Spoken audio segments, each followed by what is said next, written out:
Sean bienvenidos a este podcast donde encontrarán experiencias de mujeres neurodivergentes navegando la vida adulta. No somos profesionales de la salud mental ni tenemos todas las respuestas, simplemente queremos crear un espacio para estos temas. Hola Mon, ¿cómo estás? Bien, ¿y tú qué tal? Pues mira, la verdad es que siento que últimamente es extraño porque ¿no te ha pasado que no entiendes qué ocurre con tu cerebro? Es decir, o sea, no sabes si estás triste o si estás mal o si estás bien, pero tu cuerpo reacciona raro. ¿Estás hablando del 98% de mi vida? Sí. Por ejemplo, ahorita he tenido muchísimo sueño y usualmente cuando tengo muchísimo sueño o duermo mucho es como que, uy, bandera roja, ¿no? Algo está mal ahí. Pero no sé, no me siento mal y yo creo que solamente he hecho muchas actividades. A veces es difícil como darme cuenta incluso de lo que estoy sintiendo o de si son sentimientos buenos o malos. Es como que extraño. Solo diré que por dos. Y es que creo que estamos acostumbrados a irnos dependiendo de lo que vemos para saber cómo nos sentimos, ¿no? Como una pequeña pista, así como de, todo es a veces muy subjetivo y más cuando tienes una neurodivergencia porque no es como que tengamos, no sé, un patrón específico que siempre se repita para las emociones. Sí, porque creo que son cosas que aprendemos a ver de nosotros mismos porque no son las mismas que para todos, ¿sabes? O sea, no es lloras porque estás triste, gritas porque estás enojado. Creo que el manejo de emociones es diferente para las personas neurodivergentes, pero eso es muy difícil entender hasta que digo, ya eres adulto, porque ¿qué pasa cuando eres niño o estás en la adolescencia? Que creo que ahí es incluso peor porque no sabes ni qué está pasando y está pasando todo al mismo tiempo y al mismo tiempo no está pasando nada. Creo que incluso cuando somos jóvenes es complicado también entender por qué debemos adecuarnos o ser como los demás, ¿no? Pero que inconscientemente siento que muchas personas neurotípicas en su adolescencia como que buscan mucho así como de, no, tengo que ser como que, no sé, esta imagen de mí mismo pero mejorada, ¿no? Y siento que muchos de las personas neurodivergentes al contrario estamos así como de, solamente quiero poder ser como los demás. Sí, ahí estás metiendo un elemento importante que también es ver cómo son los demás y por qué los demás son así, porque en muchos casos son construcciones sociales y son este tipo de modelos a los que nos debemos de adaptar, pero de manera general las personas neurotípicas no entienden que se están adaptando a un modelo, ¿sabes? Y es desde la reflexión neurodivergente que te das cuenta de que sí hay un modelo y tú no puedes cumplirlo y eso es pesado para ti. Creo que incluso retomo lo que mencionamos en algún momento en el capítulo de las infancias, que cuando yo era chica yo veía que muchos chicos como que elegían bandas o cosas para gustarle o tipos de ropa, porque pues era lo cool, ¿no? Y les agradaba y decían, wow, qué bueno que esto existe para que pueda yo sentirme o parte de un grupo o para que la gente pueda ver cómo me siento. Y al contrario, yo estaba tratando como de imitarlos a los demás para decir, ah, sí, eso es lo cool, no solamente lo cool, sino así es como yo no sobresalgo de mala manera. Pero es curioso porque lo analizas, ¿sabes? Y creo que no es algo que los demás se sienten hacer. Ay, sí, yo literal, no sé, vi, me identifico mucho con algunas películas. Me acuerdo de cuando era yo muy chica, había un cómic japonés que se llama Kareka, ¿no?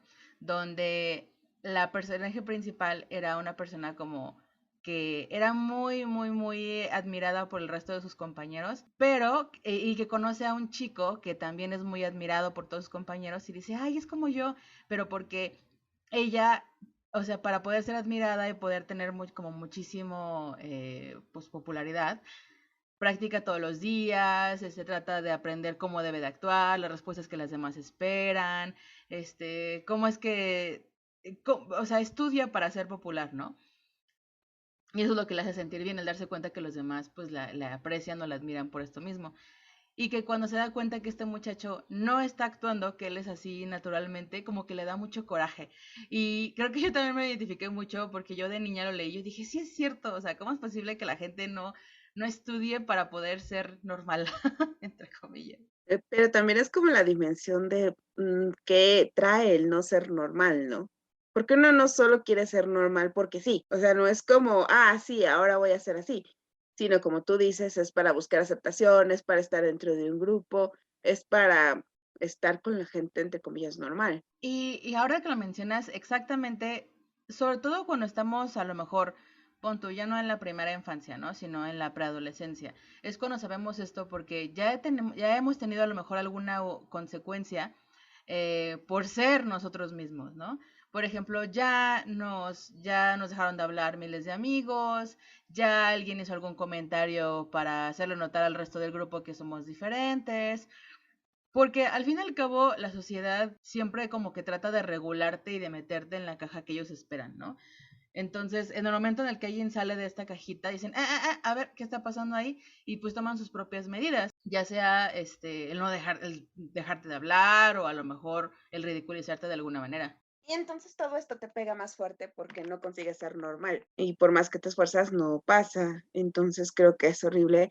Y creo que tocas un tema interesante porque la preadolescencia es un periodo muy turbulento. Creo que incluso también ahorita pues nosotras, pues Good Girls, que nos enfocamos también mucho en las experiencias de las personas que son, pues que de alguna forma somos socializadas mujeres y que pues tenemos a lo mejor cambios hormonales complicados. Durante la preadolescencia también pues hemos leído estudios donde por supuesto hay esta relación entre cambios hormonales con complicaciones en nuestras neurodivergencias, ¿no? Los síntomas o los rasgos que de repente llegamos a desarrollar.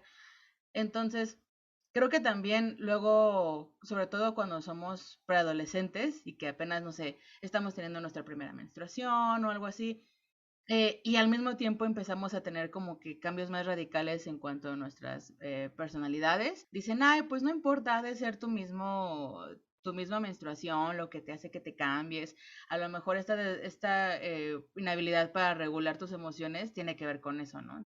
Al fin y al cabo, en mi caso personal, yo siempre he tenido este problema como para regular mis emociones, ¿no? Y justamente primero pensé, no, pues es porque pues mi primera menstruación, a lo mejor, porque fue cuando cosas empiezan como que a cambiar. Y durante ese tiempo, la verdad es que durante mis 11 años, que fue cuando fue mi primera menstruación, fue cuando también me di cuenta de que la gente no estaba riendo conmigo, sino estaba riendo de mí. Y no solamente fue, o sea, y creo que muchas personas cuando hablamos del acoso escolar o del bullying o todo esto, siempre tenemos como una imagen caricaturizada de cómo es, ¿no? Y esa es una de las razones por las cuales a veces a nosotras personas neurodivergentes pues no es tan fácil reconocerlo, ¿no?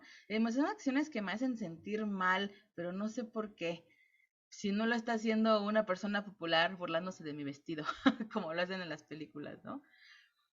Y es que para mí, en el caso pues de alguien con TDA, pues ya sabes que tuve muchos problemas como de aprendizaje y mi bullying siempre provenía de maestros, no sé por qué.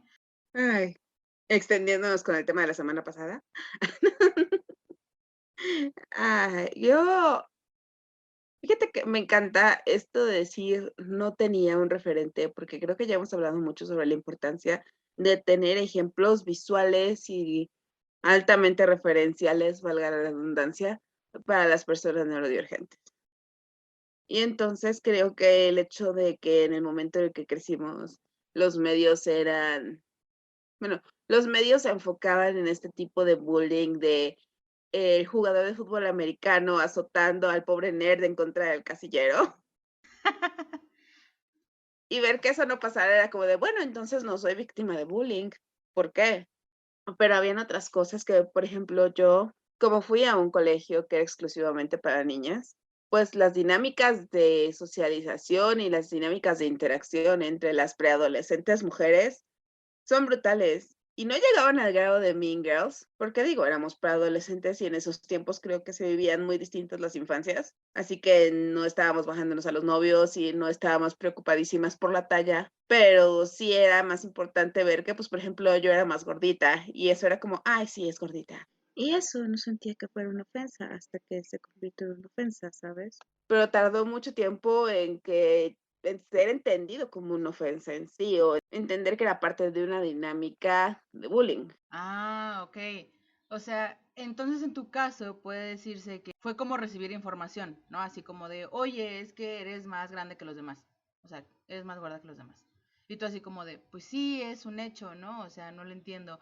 Y conforme fue repetido, dicen, ah, o sea, tú estás utilizando este discurso para hacerme sentir mal, ¿no? Y ya más bien fue como que entendido de esta manera, así como de, ah, entonces, estas personas lo que están buscando es justamente atacarme. Siento que ahora que lo mencionas, o sea, creo que eso es algo muy característico de cuando hablamos acerca de autistas y personas con TDA. Por ejemplo, tengo particularmente una amiguita que tiene su niño que tiene TDA, ¿no?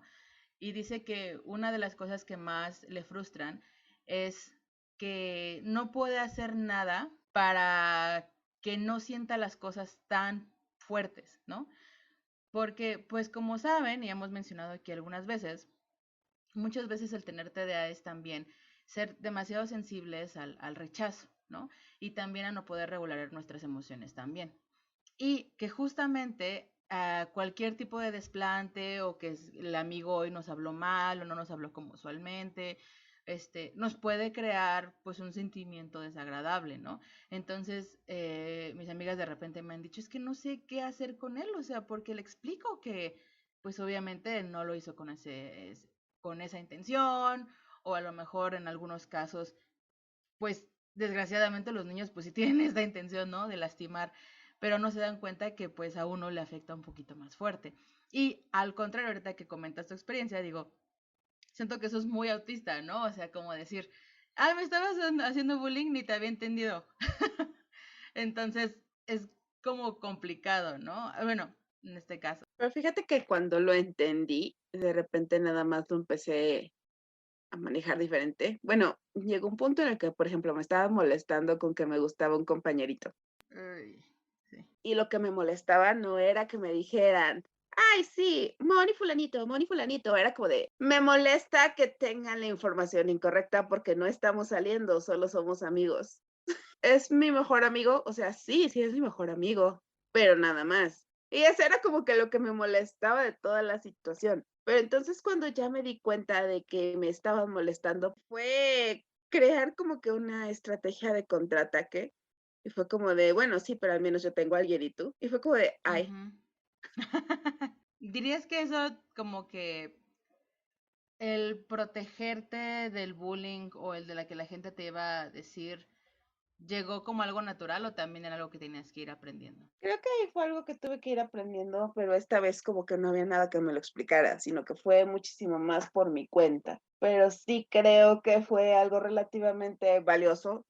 No diría que sano, pero sí me permitió navegar muy bien esos años, porque me convertí en una profesional de mi propio tipo de bullying. O sea, no fue Mm. detener el bullying de las compañeras, fue hacerle más bullying a las compañeras para que se callaran ellas. Y fíjate que es curioso porque estamos acostumbrados a que tenemos esta imagen del niño o la niña rara y que si ustedes tratan de recordar a lo mejor cuando iban en la escuela, ¿no? Ya sea primaria, secundaria, preparatoria, incluso hasta en el trabajo van a tener una persona que dicen, es como medio extraño, como no sabría específicamente qué, pero algo fuera de lo común.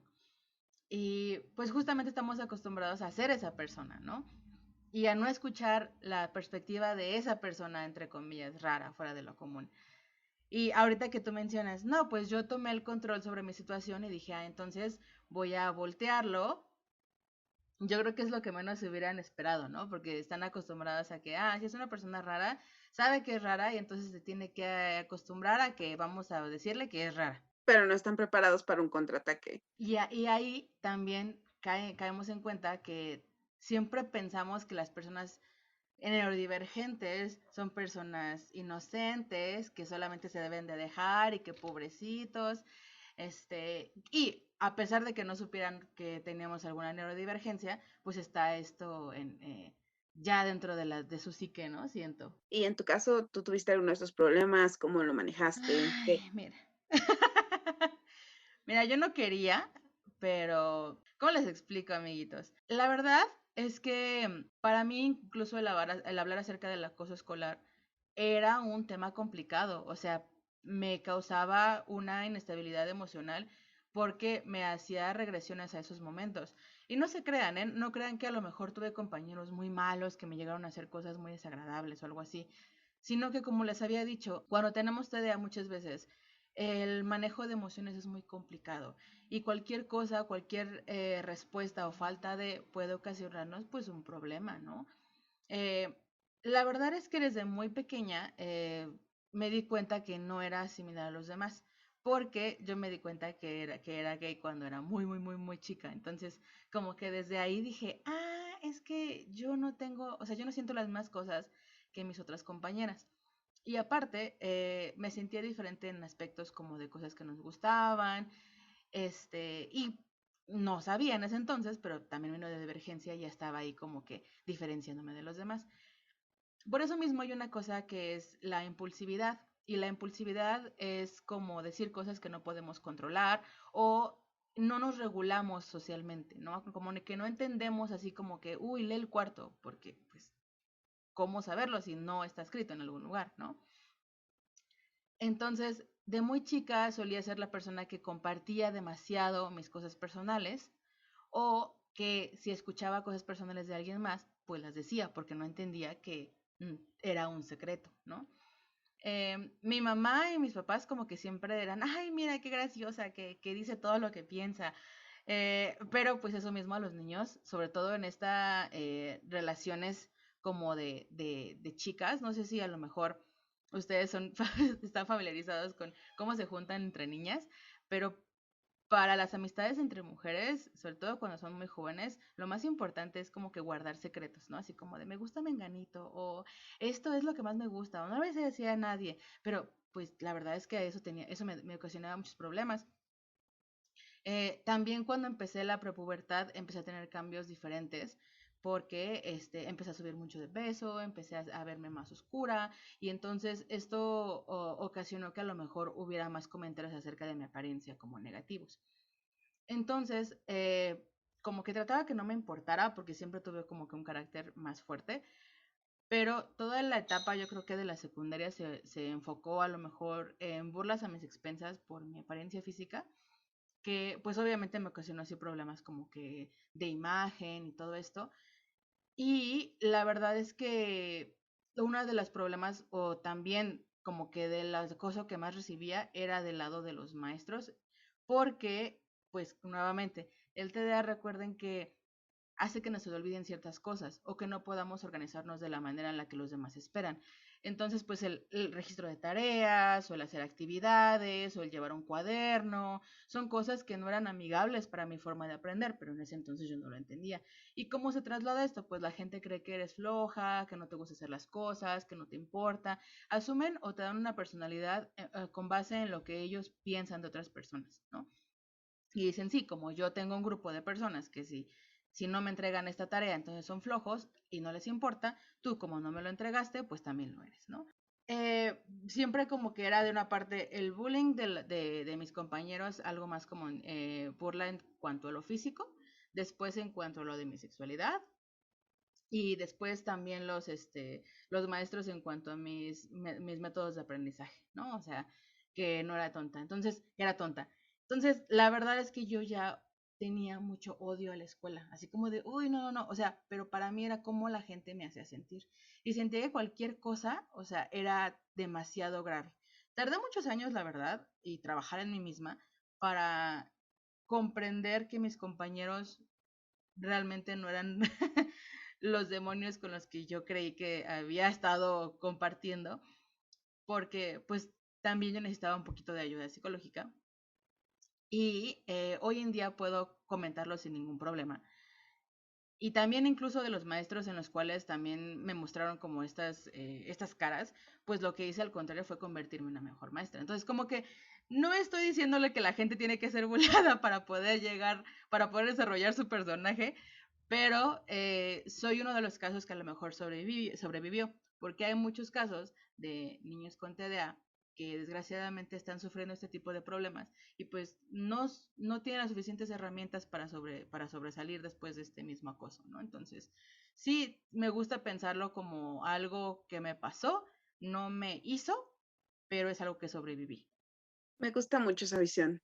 Creo que no sé, por un lado me gusta mucho, porque creo que está bien hacia la persona, pero por otro lado siento que le falta venganza, ¿sabes? Fíjate que sí fui de esas así como de cortarle mechón a una maestra y querer hacer intentos de vudú.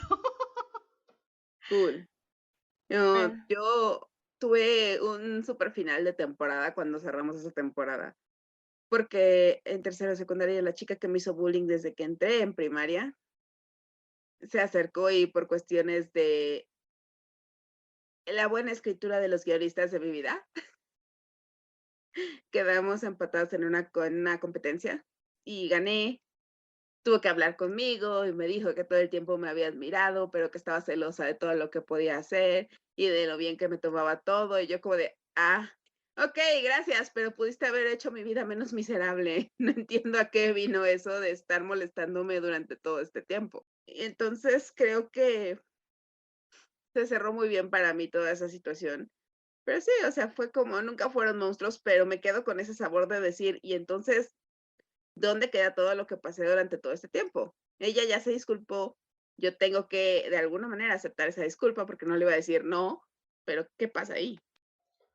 creo que lo más importante, y retomando a lo mejor un poquito el tema de infancias y madres y todo esto, también de maestros, es los niños son niños, ajá, no, y obviamente si nosotros estábamos sufriendo de alguna forma este tipo de cosas en nuestra niñez, significa que hay mucha falta todavía de enseñanza acerca de las neurodivergencias y de la diversidad que existe, ¿no? No solamente pues del género sexual, sino también pues de cómo nos movemos, ¿no? Y creo que también por eso me incomoda a veces que muchas personas como neurodivergentes o que tienen hijos neurodivergentes busquen como que espacios donde nada más haya otras personas neurodivergentes, porque no solamente les estamos diciendo al mundo que nos tenemos que esconder, sino que se acostumbran también las personas neurotípicas a que no debemos estar en,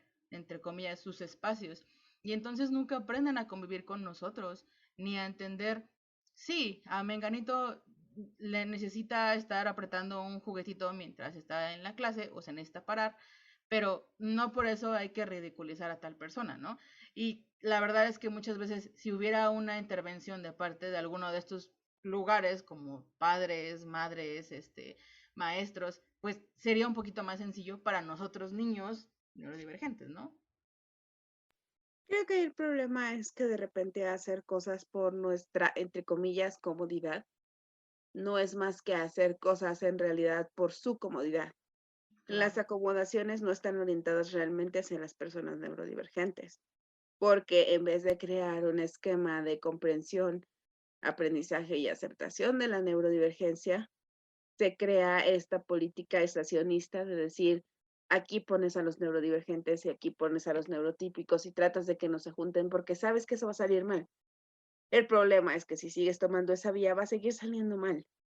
La única manera de que de alguna manera se arregle la situación es haciendo que se aprenda a convivir y tratando de educar a los niños. Y siento que suena muy cliché y siento que suena muy trillado decir todo esto de educar a los niños porque, lo suena. Pero creo que de repente sí empiezas a ver diferencias sobre cosas como que empiezas a ver niños que ya entienden de manera natural que las personas pueden tener otras preferencias sexuales. ¿Por qué? Porque ya no van con este prejuicio de decir eso está mal, que te impone la sociedad, que te impone tus papás, que te imponen los medios. Estos pequeños cambios culturales nos muestran que sí existe un camino que se puede ir tomando para empezar a entender esta neurodivergencia y empezar a trabajar estos problemas del bullying. Ahorita mencionabas, ¿no? Como que es un cliché, o sea, obviamente es algo que siempre se menciona, que tenemos que ser más inclusivos o enseñar o educar a los niños. Entonces, si es algo tan cliché, ¿por qué no simplemente no se ha hecho durante todos estos tiempos, ¿no? Y entonces nos quedamos con la idea de, ay, sería muy bueno que lo hicieran. Ujú.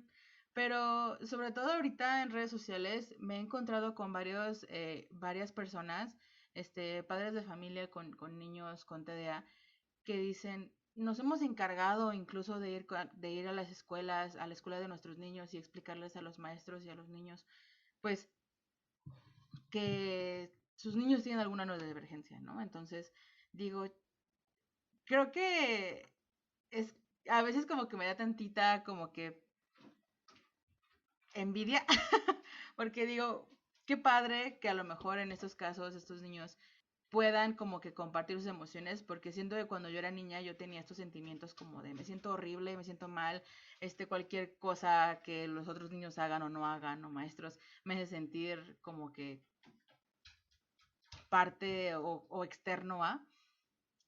Y como que me lo guardaba mucho. No sé si a muchos les pasa, pero a pesar de mi problema para regular las emociones, prefería guardarme todas estas cosas.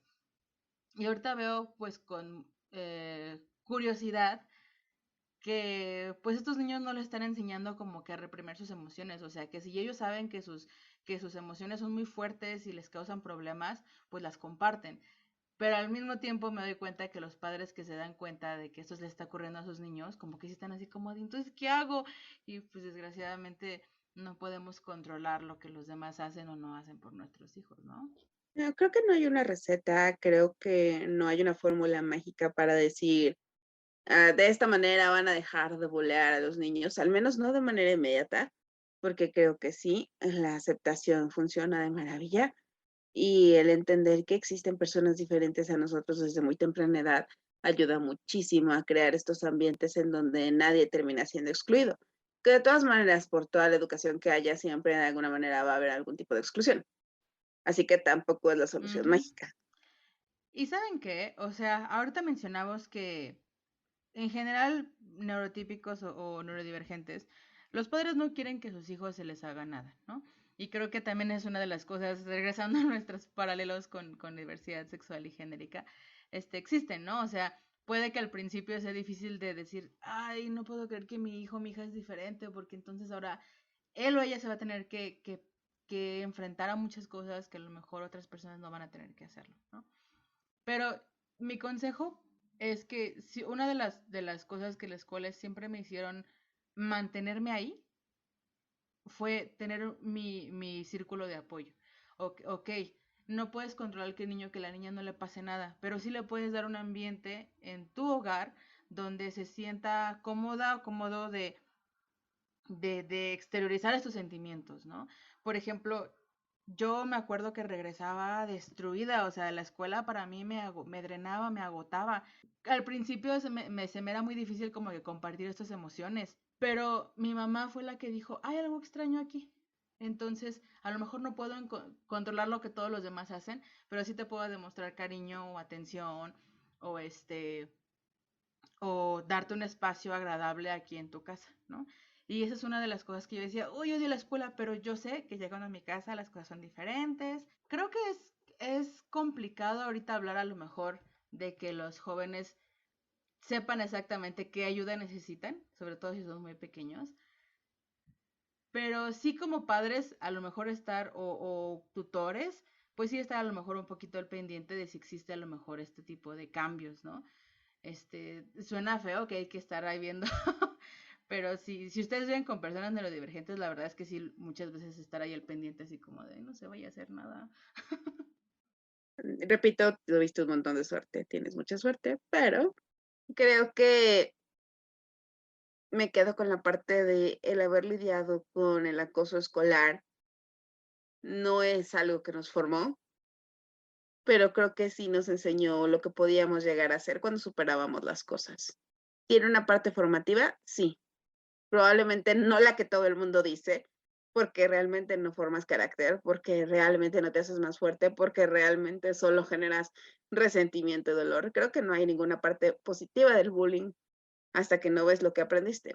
Claro, no es como que digas, uy, ya me hacen bullying, me acosan, entonces ya automáticamente se va a desarrollar mi personaje, voy a entender específicamente las cosas y cómo tengo que hacerlas, ¿no? Dice, no, o sea, como dices, menciona a partir de esto, pues obviamente necesito todavía más ayuda y buscar, y ya después de analizar todo esto, a lo mejor ya me, la forma en la cual manejo mis emociones mejora, pero no es como que no es como que sea lo que el bullying en sí es lo que lo haya logrado, ¿no?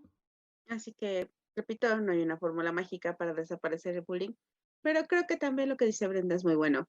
Crear espacios fuera de la escuela que sean positivos para las preadolescencias, para las infancias, en donde se sientan apoyadas, apoyados, apoyades y sepan que tienen a alguien. Y eso no te va a ayudar probablemente con el bullying en la escuela, pero ahí sí va a haber una construcción de carácter. Y ahí sí vas a poder trabajar en ti. Y ahí sí vas a poder aprender a desarrollar herramientas que te sirvan después. Creo que ahorita a lo mejor nuestras perspectivas o nuestras experiencias fueron como muy enfocadas a nuestras adolescencias y preadolescencias de principios de los 2000. Y que a lo mejor si muchos jóvenes o personas más jóvenes están escuchando van a decir, no, pues es que el bullying o la cosa escolar ya no es así. Pues justamente por eso no nos enfocamos en darles así como de, yo hice esto para que me dejaran de esconder mi mochila, ¿no? O sea, pero lo que sí pude hacer es que durante periodos en los cuales llegué a ver estas actitudes, así como de, no sé, alumnos que llegaban a escuchar, a esconderle las mochilas o a mandarle, o a decir chismes o no sé, algo que yo sentía que era algo perjudicial para otro alumno, para mí sí, siempre traté como de meter mi cuchara y decir, ay, ¿qué está pasando? ¿No? Y creo que una de las cosas que debemos de hacer en general es si ustedes son neurodivergentes, entiendo que muchas veces el bullying no es tan obvio. En muchos casos, ya no en la adolescencia, ya no en la preadolescencia, sino en la adultez, tuve muchos casos en la escuela, las personas estaban siendo agresivas o malas conmigo, entre comillas, y fueron otras personas las que tuvieron que decirme, oye, esta persona está siendo mala contigo, entonces debes de darte cuenta. Creo que para nosotros es que a lo mejor entendemos que el bullying ya no es igual a como nosotros éramos jóvenes. Lo principal con los que nos queremos que ustedes se queden es analicen la forma en la cual los demás lo están tratando. Si esto realmente es algo que lo está haciendo sentir bien, si les está dando siquiera algo, y si también pregúntelas a lo mejor a personas más cercanas, así como de, esta persona está haciendo esto, ¿tú crees que es algo bueno o algo malo? Y a veces pedir consejos de personas neurotípicas de confianza también es de mucha ayuda. Yo la verdad muchas veces lo llegué a hacer, porque luego no sabes si la gente está como que diciéndote cosas en buena onda o no. Si ustedes quieren apoyar a la persona neurodivergente en sus vidas, que sienten que está siendo acosada, dicen, o que a lo mejor alguien la está tratando mal, pues traten de hacérselo saber, así como de, oye, no me gusta cómo Menganito está tratándote. No siento que a lo mejor esto sea lo mejor. Entonces, si ustedes son espectadores a lo mejor de ese tipo de actitudes hacia una persona neurodivergente, creo que sería muy padre que se lo hicieran saber. En mi caso, yo sí tuve muchas personas que me llegaron a hacer esos comentarios y hasta hoy en día los agradezco muchísimo. No todos somos iguales, por supuesto, pero creo que es una buena forma y aunque no nos podamos, como no sé, relacionar, yo pensando en la chaviza, dile, si ves que a tu amigo le están comentando gente en el Instagram cosas feas, pues pregúntale cuál sería la mejor acción, ¿no? Y creo que con esta idea de la construcción de espacios y del acercarse a personas que nos ayuden y nos den seguridad, cerramos el episodio de hoy, que fue un poco complicado hablando de nuestras experiencias y lo poco que se adaptan actualmente. Rayos. Pero yo creo que sí es difícil, pero justamente hay cosas que no cambian. Por ejemplo, la cosa escolar siempre van a ser cosas que nos hacen sentir mal. Y no les podemos dar formas en las cuales, dile a Menganito que te deje de molestar. Porque pues obviamente a veces las cosas no son así, ¿verdad? Y quisiéramos saber si ustedes sufrieron de acoso escolar, si se sienten cómodos compartiéndolo, claro, y cómo eso las marcó como personas o cuál fue el impacto que tuvo en ustedes. La verdad es que esperamos escuchar un poquito más acerca de ustedes y que podamos haberlos ayudado a reflexionar también. Recuerden que el sentirse mal nunca va a ser la norma, ni nadie tiene que sentirse mal, ni física ni emocionalmente. Entonces, muchas veces no entendemos las acciones, pero sí nuestros propios sentimientos, ¿no? Entonces, traten siempre de analizar todo esto para protegerse. Recuerden que Yo soy Mon. Y yo soy Brenda. Y nosotras somos. Good girls. Bye. Bye.